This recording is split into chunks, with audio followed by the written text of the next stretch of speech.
따끈따끈한 HSK 3.0 5급 시험 총평입니다.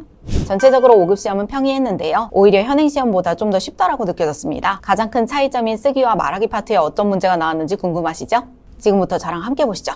쓰기 71번 문제는 4컷의 그림을 보고 100자 이상의 이야기를 만들라는 거였는데요. 구체적으로 리징이의 학교 연회에서 공연을 하는 모습을 쓰라고 했습니다. 첫 번째 그림은 리징이 대기실에서 쿵푸 옷을 입고 긴장하고 있는 모습, 두 번째 그림은 친구들이 와서 격려해주는 모습, 세 번째 그림은 무대 위에서 리징이 공연하는 모습, 네 번째 그림은 공연을 마치고 관객들이 박수치는 모습이었습니다. 여기서는 우수, 구리, 表演, 鼓掌 혹은 赢得掌声 정도를 써볼 수 있으면 좋을 것 같네요. 72번 문제는 주제를 주고 200자 이상의 장문을 하는 거였어요. 주제를 함께 보실까요? 每个人的生命中会出现一些重要的人介绍一下对你产生过重要影响的人. 인생에서 나한테 중요한 영향을 끼쳤던 사람을 소개해보라고 했는데요. 학교 선생님이든 하다못해 어머니든 누군가를 선택해서 구체적인 일화를 쓰시는 게 좋았겠습니다. 그렇다면 이제 말하기 문제로 가보죠.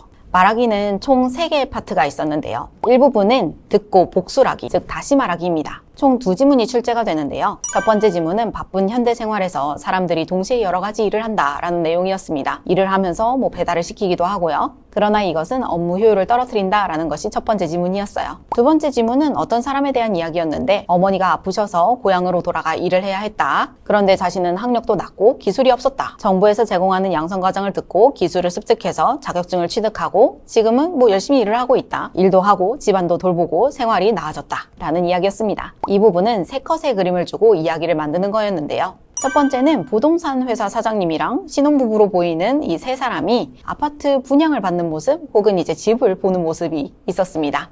두 번째 그림은 3명이서 계약서를 작성하는 모습, 세 번째 그림은 부동산 사장님이 신혼부부에게 열쇠를 주는 모습이었어요. 계약서를 작성하다, 签合同 생각이 나주면 참 좋겠죠? 3부분은 주제에 대해서 의견을 말하는 파트였는데 역시 2문제가 출제가 됩니다. 첫 번째 문제는 만약에 역사적인 인물과 대화를 할 수 있다면 누구를 선택하겠는가? 였습니다. 역사적인 인물이라고 하니까 굉장히 머리가 새하얘지죠? 저도 생각이 안 나서 공자를 갑자기 퍼뜩 떠올려서 쓰고 왔습니다. 두 번째 문제는 현대 과학기술이 사람들의 창조력을 떨어뜨린다고 하는데 당신은 이 관점에 동의하는가에 대한 문제였어요. 동의한다, 반대한다 한 가지를 딱 골라서 이유를 제시하고 마무리까지 완벽하게 지어주셔야 됩니다. 그 외에 듣기 파트 같은 경우에는 대부분 그대로 들려지는 게 답이었고요. 외진, 실용性强 같은 키워드들이 나와줬고요. 쥐즈, 귤과 관련된 형제 이야기에서는 지지수한 아주 시다라는 그대로 들려지는 문제 외에도 지지乐观, 要懂得满足 같이 내용을 이해하고 유추하셔서 풀어야 되는 문제도 있었습니다. 또 하나, 6급 필수 단어인 擅长 이 단어가 관건이 되는 문제로 출연을 해줬고 善于와 유사한 의미를 갖고 있다는 걸 아셔야지 풀 수 있는 문제도 있었어요. 독해에서는 일부분 빈칸 채우기에서 上网搜索交通工具由逐字制作而成 정도가 출제가 되었네요. HSK 3.0 5급 시험에 대해서 궁금한 게 어느 정도 해소가 되셨을까요? 앞으로도 빠른 소식을 전달드리도록 할게요. 기대해주세요.